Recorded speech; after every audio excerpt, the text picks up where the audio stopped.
Hi, I'm James Ead of the Ead Foundation. Excuse that technical glitch. I'm working with my producer who's new. And I wanted to introduce you to the Ead Foundation. The Ead Foundation is dedicated to chess literacy and chess excellence. And we are also attempting to build communities through chess. And if you're part of a community, you're never alone. Now, we've got programs started in Uganda, Zambia, South Africa, Nicaragua, and another country. Wait, it's coming to me, Virginia. So, we can always use help. You can go to the Ead Foundation and see our viewers on YouTube or Facebook and get in touch with us. If you want a program started, we can help you. And if you want to help us start other programs, you can help us. So today's the chess files. The answers are out there. And the question today is, what is a chess podcast? I'm not quite certain. So I brought a guest on. Some of you may have heard of this guy, Ben Johnson. Hi. Hello, Jim. How are you? I'm doing great. How are you? I'm well. As I told you via email, I'm a longtime fan of Chess for Dummies as a chess teacher, and I often recommend it to people new to chess. So honored to be here. What was the name of the book again? It was Chess for Dummies. I'm guessing it's available from any bookseller. Thank you very much for the plug, Ben. I've got to start the interview with where were you born? Where do you live now? And how did you get started in chess? Sure. So I was born in Philadelphia, Pennsylvania. I started chess when I was. Are you from Philadelphia? No. It's just a city of brotherly love. Yeah, exactly. And I started chess when I was 12 years old. Well, actually, I learned to play when I was 6, but I didn't see the game again basically until I was 12. Even though I liked it right away. And then I was going to a school called Masterman, which had quite a successful scholastic program. They have two alumni in particular you may have heard of, Greg something, Shahadi, and Jen something. So I'm kidding, of course. Jen, yeah, that sticks in my mind. Yeah. Yeah, no, they're some of my best friends in the world, and we grew up together, playing chess together. So I've been playing off and on, of course, but playing ever since. Yeah, I'm a big fan of both of them. I just think that's a great way to get started with people like that. They've been promoting chess and doing wonderful things to promote chess. And so are you, though. Where do you live now, though? So now I live in central New Jersey in a town called Lawrence Township, just outside of Princeton. So I bounced around a bit. I spent a lot of years in New York, but that's where I am now. Yeah. So do you ever play in the amateur team East? Well, of course, growing up, it was one of my favorite events of the year. Yeah, it's a great event. We've only been back in New Jersey for 2 years, 2 to 3 years. So I haven't made it back there yet. I was actually going to try to rustle a team up for this year. But I'm not going to do the online one. But definitely, now that I'm the closest I've ever been to the amateur team East, I'm definitely planning on making it a staple again. Yeah. I've only played in it once because I live on the West Coast, but I certainly could recommend anyone that wants to make time to go any of the events, the West, East, North, South. They're all wonderful things. Team competitions are always been part of my favorite tournaments to play in chess. Yeah, likewise. Yeah, good. Okay, so the question is, what is a chess podcast? And now I think you'll probably be really happy to be on my show because I have so many viewers. Hi, Mom. And I do think that you might also have some following. Yeah, I believe my mom and my dad listen. So good for you. No, but I checked out the number of subscribers that you have. Is that the right way to put it? Subscribers. Yeah.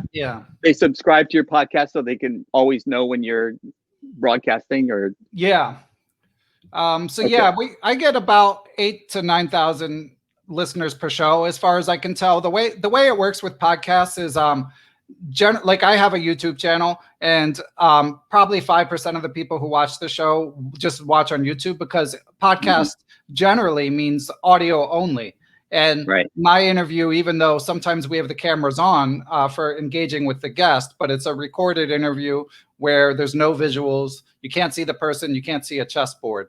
So And the reason I got into that is because I'm a big podcast fan. I mean, basically, it's on-demand talk radio, and I'm a big fan of. I grew up listening to NPR, and then got into the medium 10 years ago. Obviously I love chess, but I have a lot of interests outside of chess as well. So I listen to politics podcasts, news podcasts, basketball podcasts, baseball podcasts, comedy podcasts, like good for you. You name it. So a few years ago, or I guess it's been 4 years now, it occurred to me there really weren't any chess podcasts. And that, of course, is the field that I know best. So I decided to start my own, and it's grown from there. Yeah, that's great because I was the same thing back when we could go to the gym and work out. I would always have listening to a podcast or something like that. It really made the time go while you're otherwise working out is just tiresome and kind of boring and it's for me anyways. Yeah. And so listening to a podcast was a wonderful way to spend that kind of time. So I'm as you have been a big podcast fan, and so, the skeptical side of me is that you couldn't possibly get a sufficient subscriber base to make it worthwhile. But 8,000 to 9,000 viewers or subscribers every show. I mean, it's taken a long time. I've been at it a while, but that's where we are now. So, and how about subscribers on your YouTube channel where you can actually see? Yeah, so there I think it's like 3,000 subscribers. Honestly, I have a bit of a love-hate relationship with YouTube because I mean, I enjoy obviously a lot of the great chess content that's available on YouTube, but I have limited time to watch videos. That's another reason that I started the podcast, and it's a lot of extra work for me to make the YouTube videos. And then I feel like the tone of the discourse can be a bit more negative than I experience elsewhere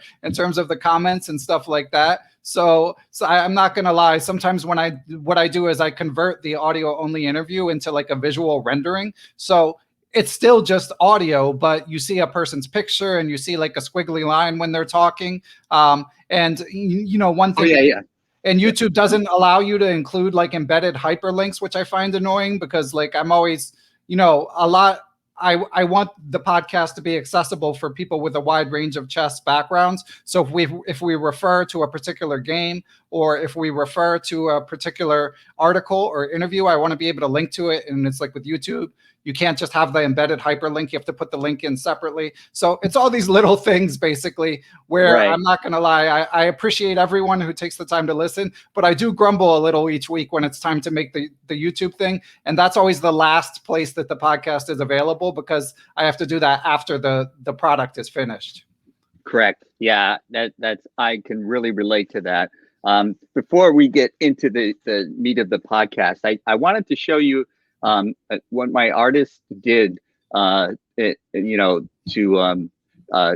have a little tag, in YouTube, if you have a tag or what do they call it, a thumbnail kind of thing, So this is what he showed me, and you can see that as well as I can. I hope.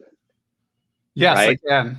Okay, so I was wondering like what is this stuff in the chessboard over my, I guess, right shoulder, and how come we have a little squiggly in our glasses? Yeah, are we taking vision tests? What's going on there, Jim? I don't know.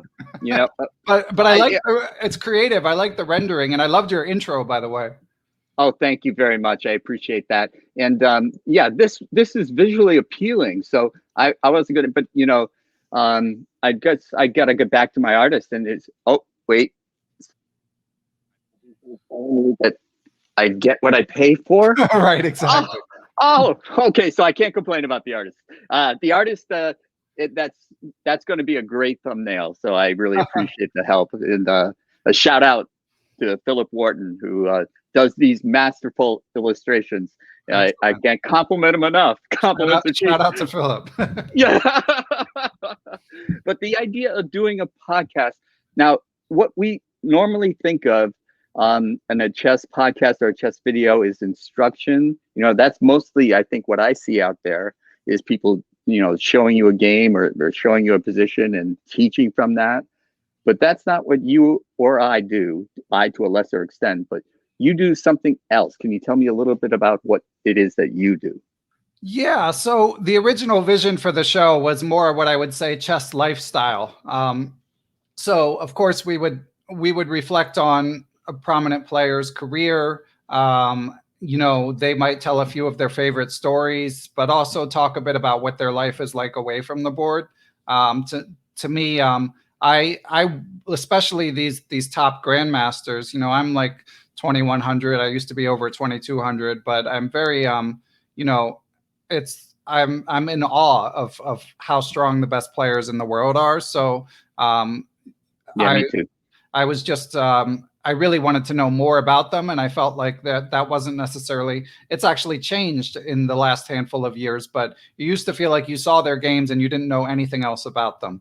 So that was kind of the original vision of the podcast, and we still do that. And I'm happy to get to interview some giants of the game like Jan Right. Timman and Vishy Anand and many others, Judith Polgar.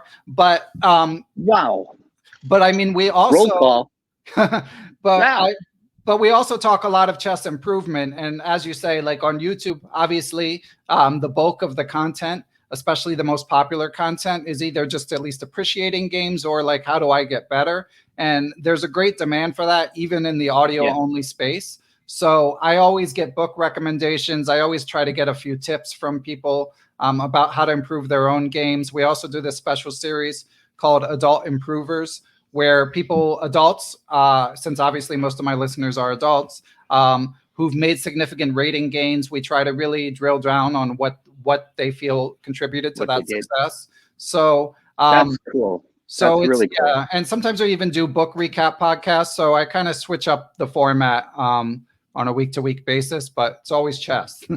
It's interesting you say that your audience is mostly adult, but I isn't your background mostly scholastic or teaching kids or Yeah. So correct me if I'm wrong. yeah. So I mean, most chess teachers that aren't grandmasters, if you teach chess for a living, you're going to be teaching kids. So when I lived in New York in my early 20s, I worked for chess in the schools for a couple years and was actually roommates with Mike Klein, aka Funmaster Mike, and Oh Noah, yeah.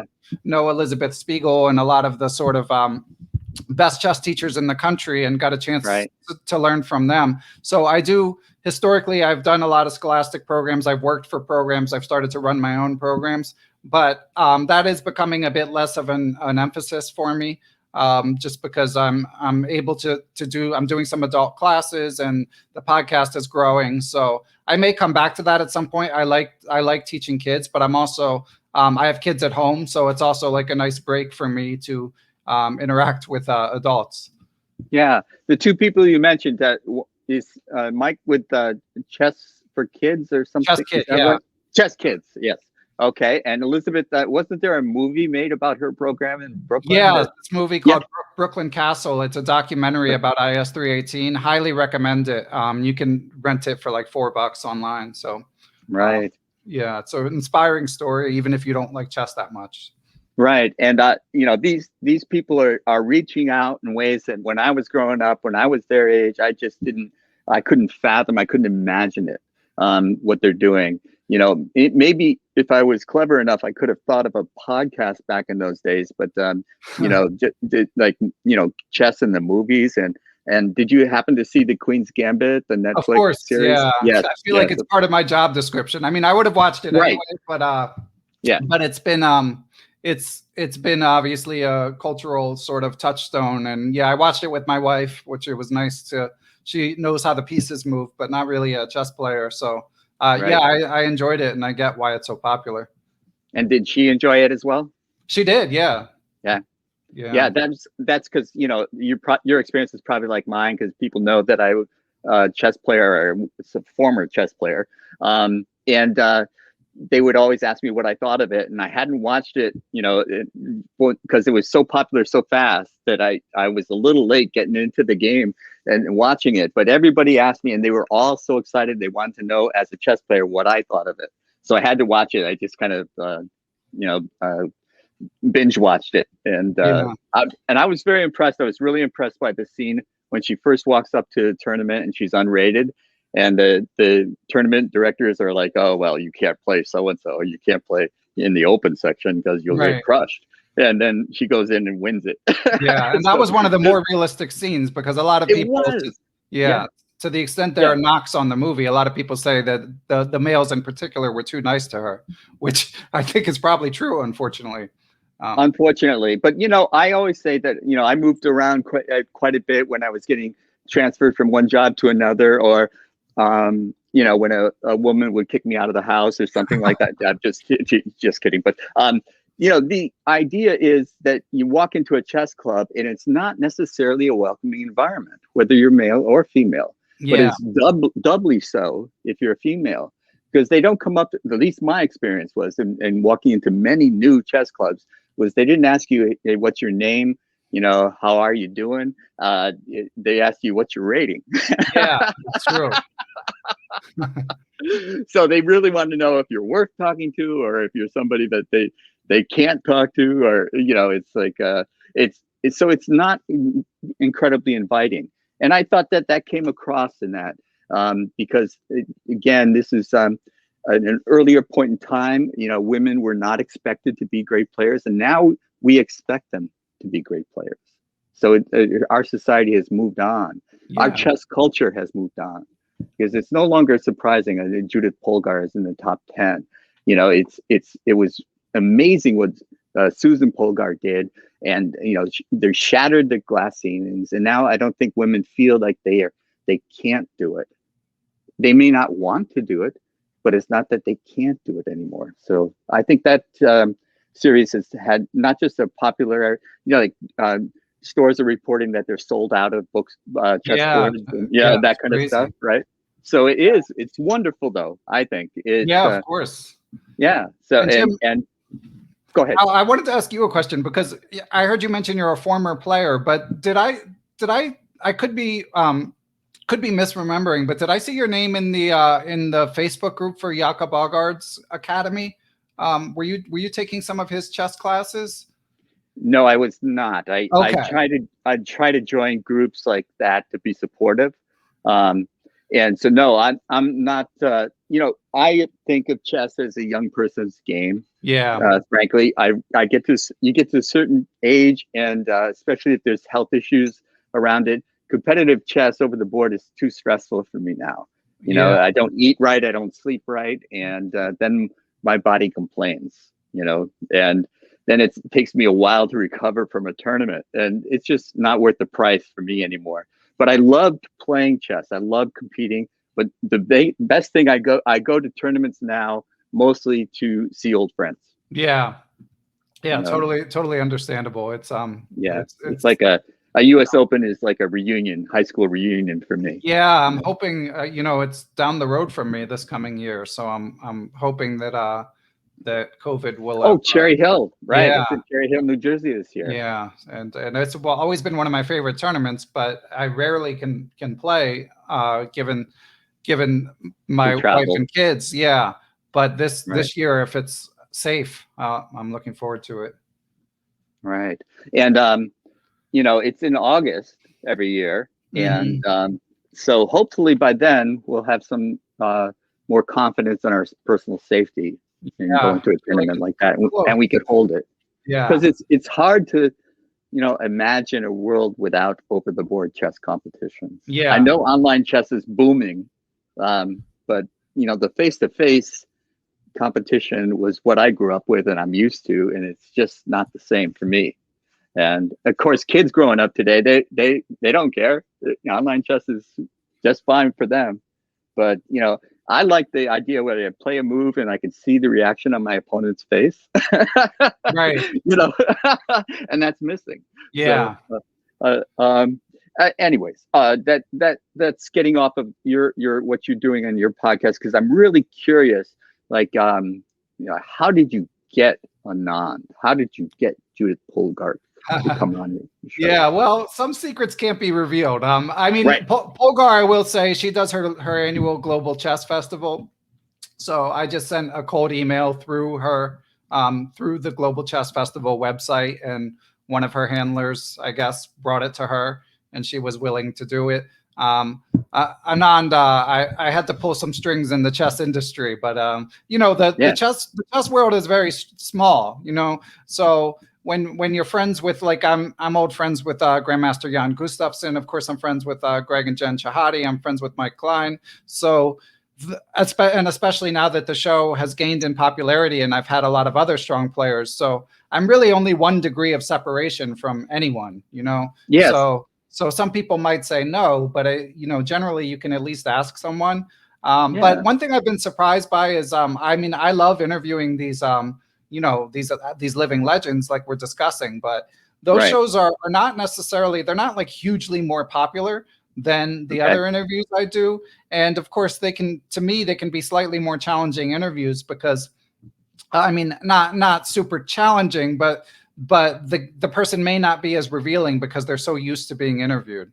And they're so well known too. Yeah. You're going over old territory a lot of times. Yeah, they have like their stock stories. So it's always an honor. I'm not complaining by any means. Of course not. Yeah. But I will say it's become less of a, like, when I started the podcast, I wanted to get the most high profile people. And now it's like, if an opportunity presents itself, I'm thrilled, but I'm not actively like going through the top 10 list or something. Like I just like to hear people's stories, and a lot of people who have bigger online followings are actually the most popular guests.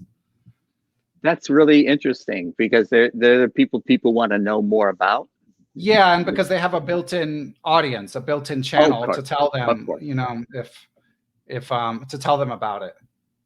Yeah, because I do think that there is something about, like what you were saying about if you get interviewed a lot, like some of the worst interviews are some of the most popular athletes, because I think about that a lot now because, and like I said, I'm a big NBA and a big MLB fan, but and so I subscribe to a bunch of podcasts, but whenever it's an athlete, I skip it. Like I like to listen to the pundits, and the analysis, but it's rare. And if there is an interesting interview with an athlete, I feel like it's more likely to be like the 12th man. It's more likely to be the journeyman or journeywoman who really appreciates their place and is kind of like an observer, and I found that to be true in the chess world as well. The player who's maybe 90th in the world instead of first has a heightened appreciation because they're geniuses in their own right, like Patrick Wolf. Like I got to interview Patrick Wolf within the last year, and he talked about what it was like to work on Anand's team during one of the World Championship matches with Kasparov. And Patrick Wolf is just saying, the first time I interviewed the first time I analyzed with Anand, I just realized he's a god. He's from another planet, and that's how I feel about Patrick Wolf. So, yeah, exactly. So it's like, you just add another layer to it. But I do feel like hearing that perspective from someone that you revere is really interesting. Yeah, absolutely. That's fascinating. But but you want to get behind the scenes about it, like what made them a chess player, what made them a successful chess player. Is that the kind of question that you would ask them, or and like get stories, like brushes with greatness, the strongest player you ever played, the most impressive post-mortem you ever saw, the drunkest you ever saw a grandmaster. I love to talk about the Olympiad.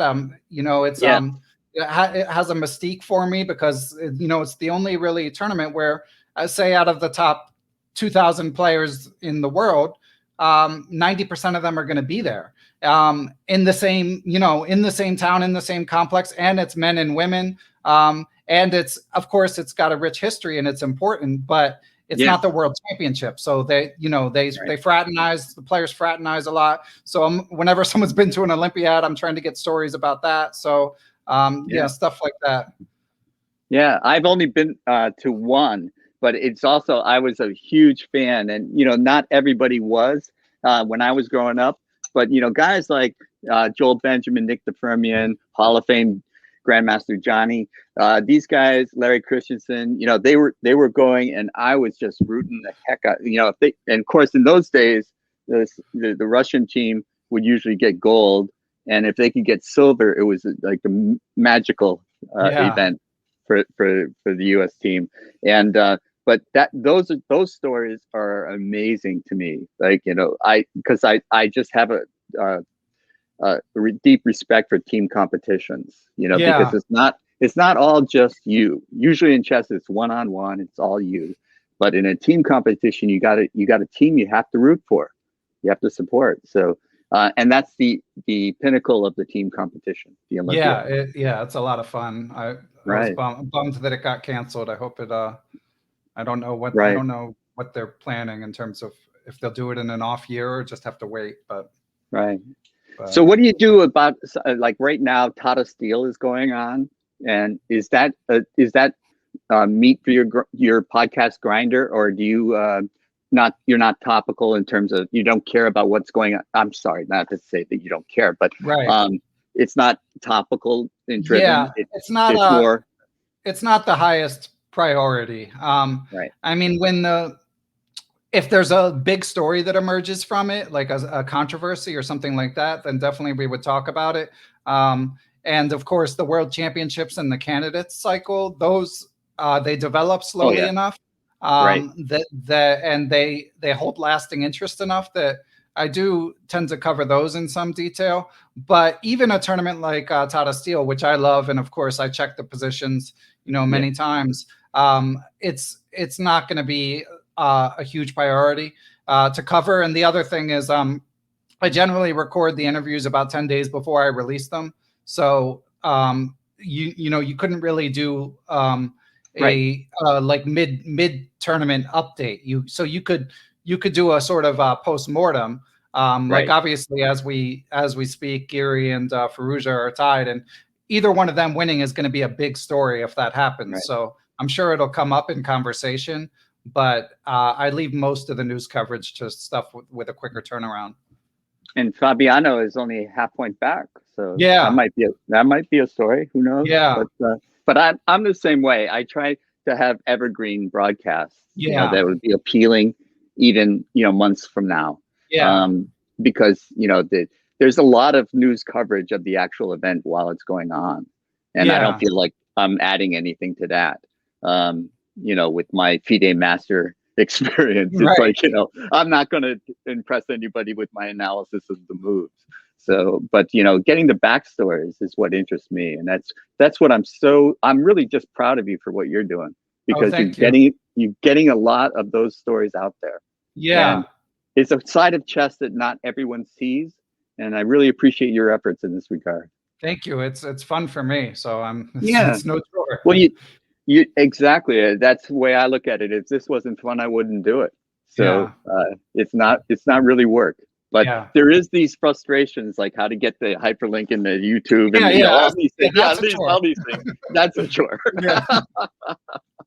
So my last question to you is, what do you do? What is the best thing for you, social media wise, to get your subscriber base to know you? Is it YouTube, or how do you tell people I'm broadcasting this show tomorrow? So yeah, I mean, Twitter is my favorite social media, so I might be biased a little bit in that direction. But I mean, I have a Perpetual Chess Facebook group that I mention every week, which luckily a lot of the guests are on Facebook, so sometimes they'll even chime in and interact with the listeners after the interview. I mean, I do always tweet out.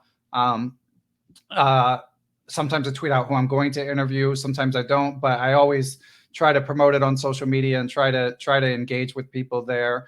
But I mean, I think in terms of growing a show, the main thing is just consistency and sticking with it for a while, because every person you interview has their own network, and as they start to share what they did with their little world, the concentric circles grow. So Yeah, I really think it's just about just nose to the grindstone. For a long period of time, and it does help to have these social media channels. It would be a disservice not to use them, but I really think if someone's doing a good job and they don't and they stick with it for a long period of time, usually people are eventually going to find it. yeah, I agree with that. And also, have you ever? I lied. There's one more question I have. Oh no, Have I'm you in no ever? rush. My kids Have are you ever? quiet. Good. Good. That's your cherishable time, though. So I don't want to take you from that. But do you ever get discouraged? Uh, not. I mean, I've been lucky. I mean, I, I, when I started the podcast, there was nothing like it, and I had a feeling I wasn't the only one who wanted something like that. And I do think that I I was lucky enough to be right about that. I've been wrong about my fair share of things in life, but that was something that I was lucky about. So financially, it wasn't super rewarding at the beginning, but now like I'm compensated reasonably for my time, even if I'm not getting rich. And to me, that's a win. I mean, it's my favorite. You know, chess is. I do make my living from chess between the podcast and the teaching that I do, but it's always, with the exception of a couple little things like the YouTube renderings, it's my favorite thing to do. And obviously, even something like that, you know, it's not like you're mining coal or something. You know, like Right. you have to have some perspective Exactly. about what it is that you're doing. So I can't complain. Me either. And I asked the question only because getting started can sometimes be discouraging, and you've not only gotten started but you've become successful. And I just want everyone out there to think, why not? If you want to do it, try it, and don't get discouraged if you're not immediately successful. No one really gets popular overnight. You have to work at it. Yeah. You have to get your name out there. And Yeah, for sure. I mean, when right. I started, I told myself I'm going to do this for 6 months, and I'm not even going to think about it. Like, there's just no question I'm going to do this for 6 months. And at the time, it of course it was a financial investment as well. I mean, as I'm sure you're aware, you have to pay for production costs, in addition to equipment and stuff like that. So it wasn't like a huge expense, but it's something to think about. I mean, the other main things I generally advise are just consistency and finding a niche. Yeah. And my artist, for example, is bleeding me dry. I just don't know how much longer I can afford. But Ben Johnson, thank you so much for being a guest this week. I really appreciate it. Congratulations on all the hard and good work that you're doing. Oh, thank you, Jim. I appreciate it. Hopefully, if there's a U.S. Open and you make it, hopefully we can have a drink or something, or a meal. I would love that. If not, I'm sure we'll cross paths sooner or later after this pandemic. I hope so. And 2021 I keep saying, has got to be better than 2020. And we will, yes, we'll have our reunions and make new acquaintances. Excellent. So, thanks again. I'm going to take you backstage and do my goodbyes to my viewing audience. Okay. My mother. Okay. Thanks again, Ben. All right. This has been the Chess Files. The answers are out there. James Eade of the Eade Foundation. And we do this every Friday at 1 p.m. Eastern. So if you are curious about what the next show is going to be like, tune in. Same time, same channel. And I would like to thank once again Ben Johnson for being a terrific host for me.